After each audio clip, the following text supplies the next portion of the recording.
అకాల వర్షాల వల్ల ప్రకృతి బీభత్సం సృష్టించడం మూలంగా రైతులు కోసినటువంటి పొలాల్లో అడ్లు ఆరబెట్టుకున్నటువంటి స్థితిలో అడ్లని నానిపోయి తీవ్ర నష్టాలకు గురవుతున్నారు రైతులు.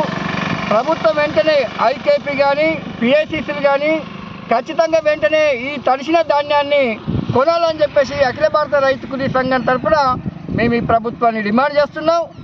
ఒక దిక్కు పాలకులు ఏదైతే ప్రభుత్వాలు ఉన్నాయో మేము ఖచ్చితంగా తగినన్ని కొనుగోలు కేంద్రాలు ఏర్పాటు చేస్తామని చెప్పేసి మాట్లాడుతున్నారు.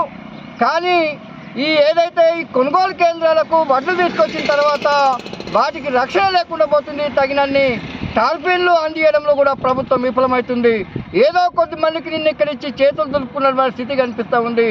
అట్లా కాకుండా తగినన్ని సరిపడా రైతులందరికీ కూడా టార్పిన్లు ఇవ్వాలని చెప్పేసి మేము ప్రభుత్వాన్ని డిమాండ్ చేస్తున్నాం.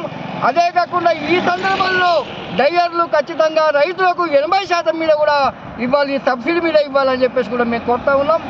ఏదైతే అడ్లు కొనుగోలు కేంద్రానికి వచ్చిన తర్వాత దాని రక్షణ బాధ్యత అంతా కూడా ప్రభుత్వమే తీసుకునేలా, ఏదైతే నువ్వు కొన్న తర్వాత కూడా ఖచ్చితంగా రైస్ మిల్లల దోపిడీ జరుగుతుంది, మళ్ళా కాంటలు వేస్తున్నారు, సరుకు పేద మీద రైతుల్ని మోసం చేస్తున్నారు.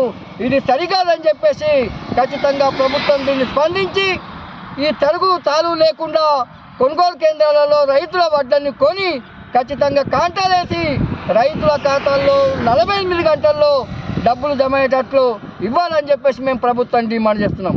దీనితో పాటు ఖచ్చితంగా సన్నాలకు ఏదైతే 500 బోనస్ అన్నారో ఆ బోనస్ను కూడా ఈ సందర్భంగానే రైతుల ఖాతాల్లో ఇవ్వాలని కూడా మేము డిమాండ్ చేస్తూ ఉన్నాం.